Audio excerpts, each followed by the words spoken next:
You see me with this blindfold on. You see me who I am. You're perceiving me in this one way. But as soon as I take off this blindfold or take off this mask or take off this part of me and show you something new, this is who I am truly at my core. Hello, and welcome to Art Restart, where we learn from artists who, wherever they work, whatever they make, are shaking up the status quo in their fields and in their communities. I'm Piercarlo Talenti, the producer and editor of this podcast, which is brought to you by the Thomas S. Keenan Institute for the Arts at the University of North Carolina School of the Arts.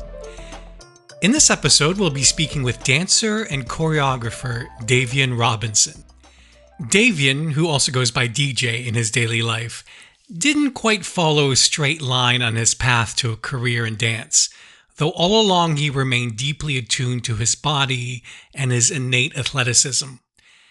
As a student at the Governor Morehead School for the Blind in Raleigh, North Carolina, he discovered ballet and tap, but the thought of pursuing dance as a vocation never entered his mind.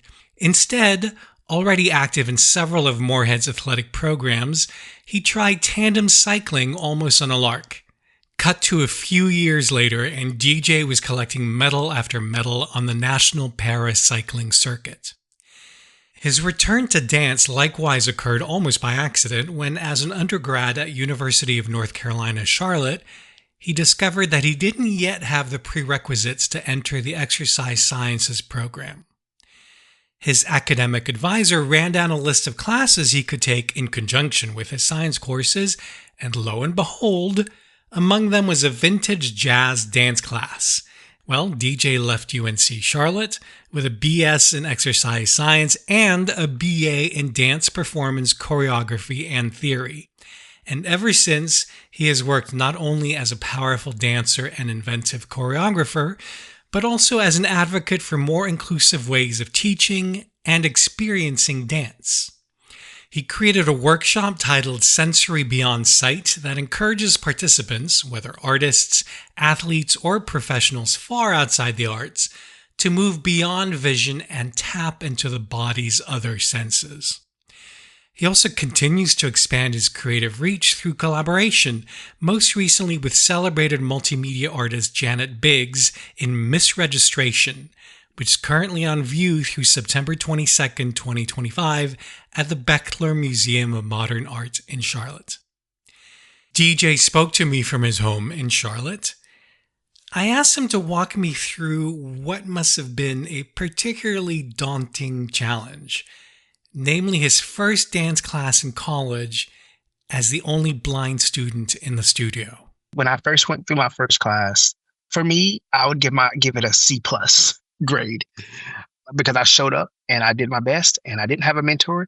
And at that time, I also couldn't see like I used to. So my vision faded, beforehand, because right in December of 2015, the last thing I could see was the time on the back of the stove. And the time on the back of the stove was like, in green lettering. Anyway, so when I got to UNC Charlotte, I couldn't see the 20 feet away that I could see someone move. I could no longer see that. So all throughout class, I said, let me get in the same position I always was, where the teacher was off to my right, and I'm 10 or 20 feet away. Boom. And I just did what I could do. I said, all right, cool. And it went okay, but I realized I could no longer use what vision I had, so I had to find another way. So after class, I made it through, and, she came to me, she's like, hey, DJ, I don't want to tell you, no, and I don't want to tell you to try something different. But she said that I'd never had a blind person before, but I'm not going to turn you away. But let's figure out how. What she was saying was like, I'm not going to say no, but I'm going to say yes. And with her help and the Department of Disability Services on campus and the director, Gina Smith, in combination with the dance department and Karen, we all came up with a systematic way to help me make it through my classes because I wanted to stay. And so we got a movement mentor, which was a person who had took the classes previously and did well in the class. So they gave one-on-one coaching, hand-over-hand feedback, verbal communications to help me navigate the waters of my classes. How many different mentors did you work with? So throughout UNC Charlotte, I worked with, off the top of my head, I want to say I worked with six different dance mentors in that span of time. It could have been seven, but I want to say six. Well, because I'm thinking in a studio, my experience of a studio, I'm not a dancer, but I've been in dance studios. Of course, one whole wall is a mirror. And as dancers learn, they're looking at themselves to adjust their movements, right? So was your mentor essentially your mirror? So basically, yes. So I use them to replicate what I needed to see visually because I'm a visual learner because I have a framework in my mind of what I used to see. So I would say, okay, a Oh, I tandu, see. a At what tandu. age, can I ask, at what age you started losing your sight? Yes. So fully when I would say the last thing I saw was 2014. So 2014 was the last thing I could actually clearly see. And that was actually the time when I went to my last dance class. I went to a hip hop class at NC State. They had an open class, and I went to that with a friend of mine, and we went. And I had it was easy. It was not easy, but I could still see enough to get through it, and it was nice. It was fun. But as far as like UNC Charlotte, my dance mentor did serve as my kind of mirror in a sense because they were able to, okay, here, here's a time do. You're gonna stick your leg out in front with your toe pointed out with your whole leg straight out in front of you. And you're going to do it to the side and then you're going to do it to the back. And they would model that for me. And then I would replicate it in my body. And then they would come and correct the Oh, I posture or see. correct the alignment to so that I could feel in my body how it was. But there were also moments though in all those processes where while I was using them as my mirror, I also at times wasn't fully using myself to gauge what was truly the right positioning or the right way something was supposed to feel because it was always about what it looked like. Because I told my mentors that I wanted to be the best I could be in all of these different areas of dance. And so they pushed me to those limits.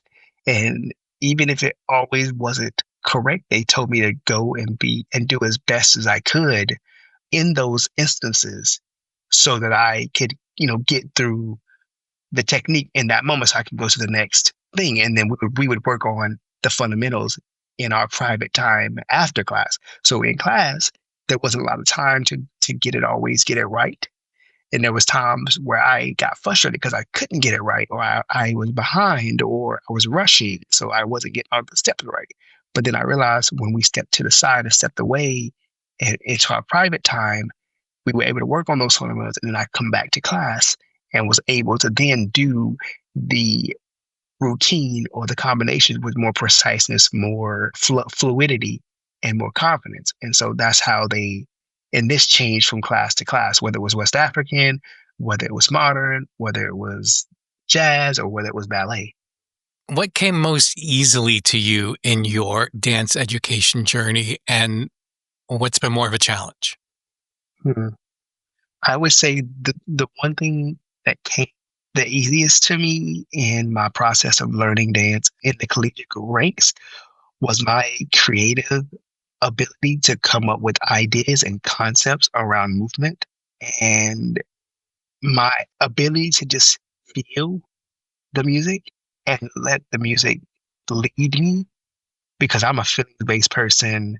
Like I wear my emotions on my sleeve and I'm like a cancer. I bubble up. I'm sensitive at times, but when I feel for myself, when I feel music, when I feel these things, it brings out these colorful emotions from my heart that I find lights a fuse for me, and that it pushes me to my creative hyper focus and how I can take concepts and ideas that are rolling in my head and put them towards movement in a very succinct and creative way that still embody my athletic and strong, powerful prowess and fluidity as a dancer.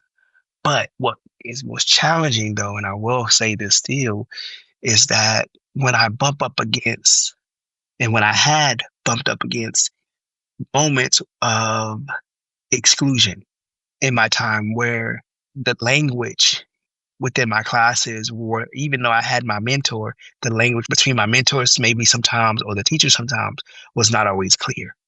What they sometimes Mm. wanted may not have been as clarified to help me have the best understanding possible to get to the end result, which is ultimately learning the choreography and really dancing through it and moving through it with fluidity and in a manner that made my professors and my mentor, I like to say, not necessarily proud, but like feeling confident in my progression that Mhm. I'm moving in the right direction and that they're giving me the right instructions at times. But again, it was always times for me that is the languaging and how they're communicating. Can I just sit with how they're communicating, even if it's not 100% accurate, or they're struggling in that moment to communicate movement because they're having a hard day, or, Mhm. I'm having a hard day in my own body. Well, I think if a choreographer has trouble communicating to you, they're probably having trouble communicating to the whole class, right? You know, yes and no. I will say this. Yes and no, because there are teachers who are, I call them good teachers, bad teachers. This is a part of my workshop series. One of the elements that I have in my workshop is called good teacher, bad teacher.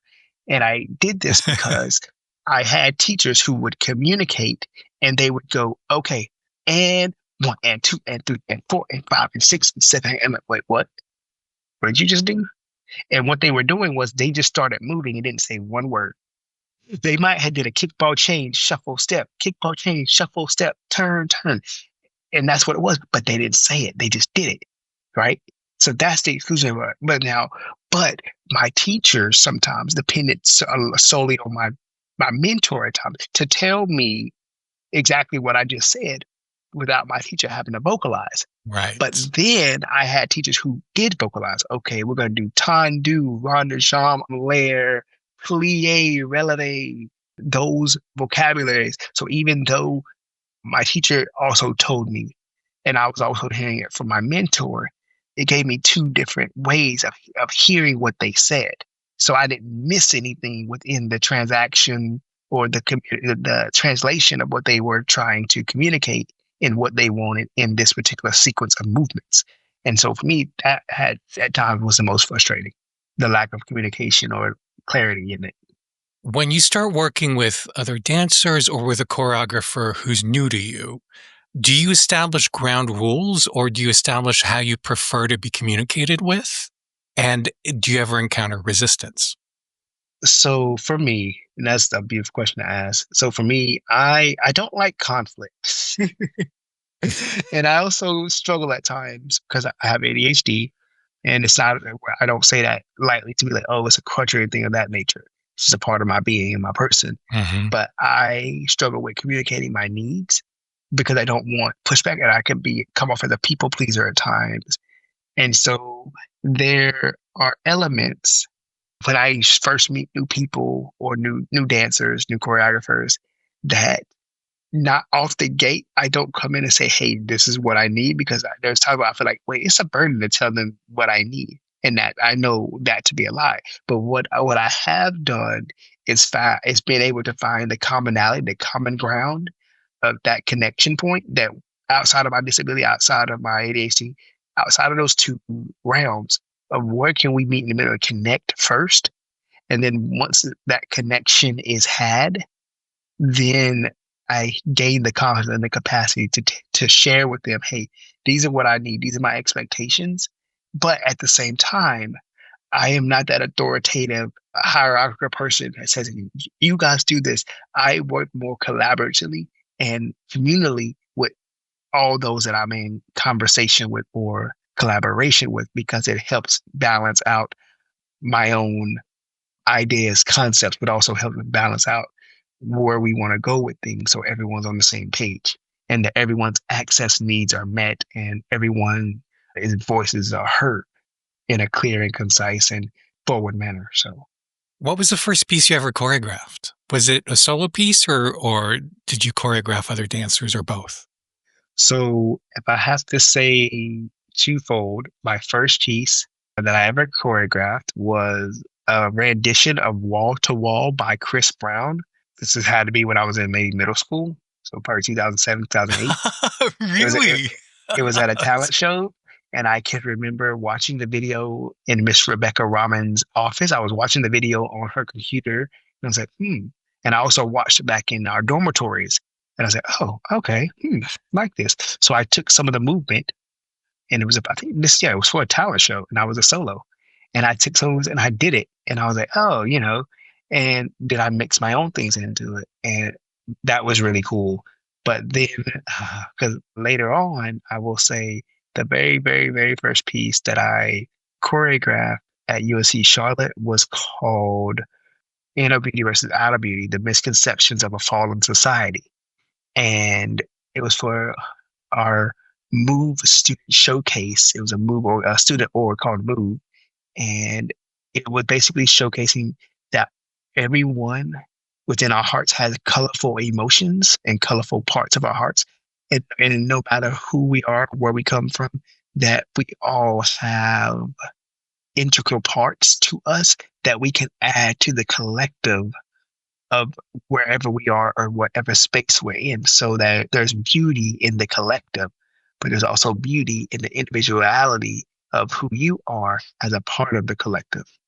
So did that piece have other dancers? Were you alone on stage, or were there other dancers Yes, around you? actually, so that was 7 dancers, including my dance mentor, Lily Willis at the time, and all of us were under blindfold.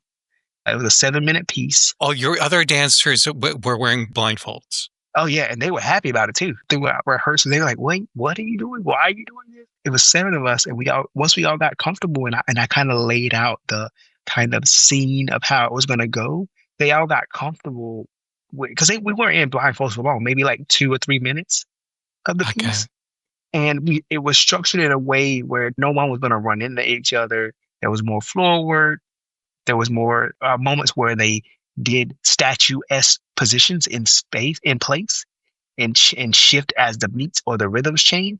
So there was more of that, and then so there was these different little sections that built upon themselves to kind of showcase that, hey, when this blindfold is all there, here's one part of me, but I am more than what you see when you take off this mask in a way. That's another element. I mean, you see me with this blindfold on, you see me who I am, you're perceiving me in this one way. But as soon as I take off this blindfold or take off this mask or take off this part of me and show you something new, this is who I am truly at my core. Beautiful, talented, gorgeous, smart, intelligent, all these things. And that's, So I'd love to talk about your workshop, Sensory Beyond Sight, it's called, right? I'd love to talk about your creating it and how you already talked about the bad teacher, good teacher part of the curriculum, how you developed the rest of the curriculum.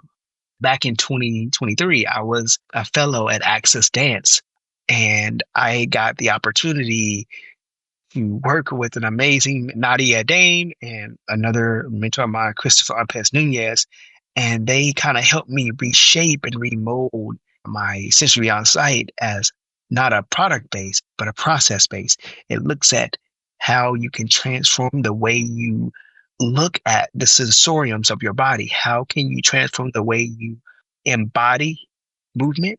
How can you transform the way you utilize the other sensoriums apart from the visual lens that will enable you to have a greater awareness of yourself as you navigate your day-to-day, your dance space, your choreography, but then also as you step away from the visual lens of sight, how can you then discover the other blind spots within your sensorium that will help you to then, hey, here's this blind spot like you have in a car. You have it in your sensorium, in your senses. Once you find that, then you can have a more fuller, more rounder, more fulfilling experience within your embodiment, no matter if you're a dancer, any other kind of artist or an athlete or a physicist or a scientist.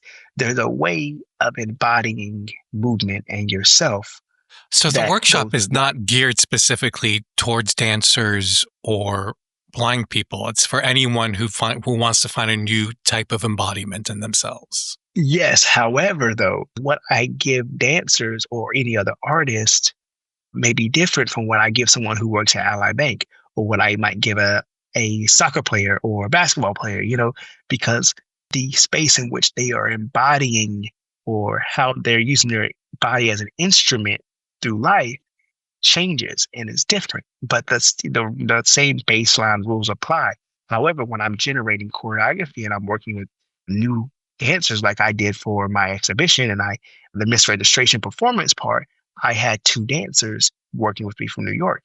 And what I did was so that I feel comfortable, I say, hey, well, I'm gonna put you guys in blindfolds and we're gonna, move a little bit, and we're gonna do some. There's an element that I use called sculptor clay, where under blindfold they sculpt me, like they put my body in a position, and then they freeze me. Then we go back and forth in that way, and we move like this under blindfold to help build continuity, rapport, help to see how the other one moves, how they feel about moving without their sight, and Mhm. and that for me helps to streamline working with other dancers as performers or dancers as collaborators, because it really helps to mitigate any maybe assumptions that might be in the air or hesitancies working with a person like myself who's a dancer who happens to have a vision impairment or blindness. So it helps to kind of help us meet in the middle, open their eyes in a way maybe that before they get to the choreographed process that they haven't thought of. They get into their body in a whole different way than they would have if we just started moving without the blindfold.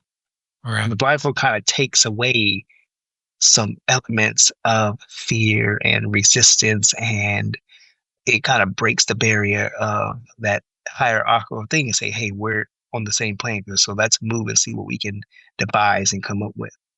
Now, we've been talking about dancing with a visual impairment. I'd love to talk about being a lover of dance, an audience of dance with a Mm-hmm. vision impairment.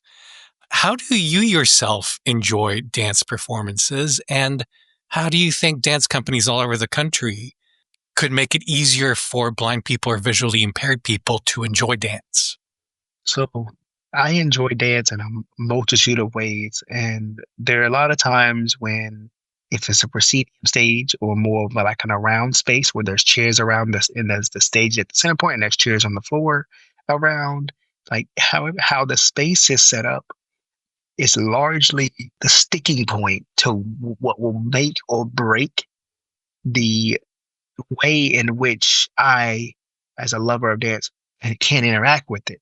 Because if I'm sitting in a proscenium venue, I may have to just use a volunteer, peer, or friend, or a volunteer audio describer to describe the dance to me, the movements, give me their interpretation, and also get the show notes and maybe potentially talk to the choreographer about their ideas and things so that I can be listening for things. But there's also things that I listen for on the stage. If they're barefoot or have sneakers, I listen for certain things that I might potentially hear.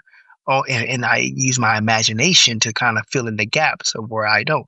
However, where I don't fully understand what's happening. But then if it's an around space, like there's not a proscenium stage, but there's chairs on all four sides and the stage in the middle type thing, that lends itself to a little bit easier to experience because there's other elements. Because you're so much closer, you are able to hear the breath more clearly. You're able to hear the footstep easier. You're able to hear the shuffle of a foot or the turning of two bodies. And you're able to hear maybe the wind sounds coming from someone's body as they may run by you. So these different elements, along with the music scores, the instrumentations, the narrations, if there's narrations, how are you communicating other than just dance? How's the music score? Is there narration? Is there voiceover? These kind of things that you have to ask. Is there self audio description within the dance performance where they're describing how they're moving as they're moving? Are there any dance companies that offer audio described performances? Audio described performance where they are Where they're offering, like I know many theater companies do, for instance. I wonder if there's any dance companies that offer the audio describer. I'm not 100% sure. What I do know, I have a colleague. Her name is Krishna Washburn. She runs a dark room ballet out of New York. She's a blind ballet teacher, and she is in the works of writing a book about self-audio description and audio description. But the key thing about it is, as far as like individuals or companies knowing how to, self-audio describe themselves or audio describe, that's not an element. I don't think that's in their wheelhouse or toolbox as of yet. But I think over time, in the next 3 to 5 years, that's definitely something that companies with the right resources and the right education and the right training could effectively infuse and bring forth within their performances and dialogue. I imagine over the years you've met or worked with other visually impaired or blind dancers and choreographers.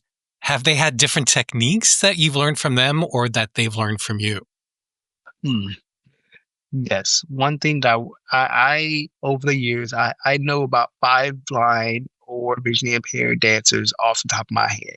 And when I was at UNC Charlotte, I was the one of one at that point in my time, and which is fine. I'm like, oh, not a, me, this person. But what was really interesting, because I was the only person like myself amongst a sea of people who were sighted, and I was the only one visually impaired, I was the authoritarian of what was working for me, whether it was me using how I move with tape on the ground, taping a performance stage, so that I know where I'm at on the stage, or how I still tape the floor to help my dancers in my dance workshops, or tape the floor in my dance classes when necessary. And when I did a brief stint at Duke University during COVID, I met Krishna, and she shared with me that there were instances as I was traversing through my undergrad experience as a dancer, that they were teaching you how to dance like a sighted person. That's why you had so many struggles in ballet or this thing, because they would teach you how to dance like a sighted person and not a blind person. And the difference is that you dance from within out instead of outward in. And when you really focus on the inward versus external dialogue of how to move and how to understand the body, your movements and how you flow through the space become more enriching, more streamlined, but also you have less moments where you're restricted in how you're wanting to move, how you feel like you need to move. And there's more of a connection to you and those around you, because now you're taking it upon yourself to move based off a newfound way that you may have not known before. And so I think that's the beauty of it. Before I end, I want to see if there's anything I should have asked or anything you want to add about your dance journey. I will say this, that this is something I lived by when I was in college. And I was working for Rec Services at the time, and we had a speaker. He was talking about understanding your why. When you understand your why, you understand your purpose. And I think when I understand that dance is a vehicle for me to share my own lived experience, my gifts, talents, and abilities with the world, that no matter the background, no matter the upbringing, no matter the disability, no matter how you prescribe politically or whatever the case may be, I think dance has a way of unifying and being used as a way where, when words are not enough, the body has a way of expressing what the mouth or the eyes or the ears cannot identify, which is the true essence of the heart. If you'd like to learn more about DJ, just head to uncsa.edu/artrestart. And if you're in the Charlotte area, be sure to visit the Bechtler Museum by or on September 22nd, 2025 to see DJ's and Janet Gibbs's exhibit in person. Be sure to hit the subscribe or follow button on your app so you'll be notified when our next episode goes live. And as always, we would love it if you would rate us or leave us a review wherever you get your podcasts. Our theme music is by Shanghai Restoration Project. I'm Piercarlo Talenti, and on behalf of the Keenan Institute for the Arts, thank you for listening.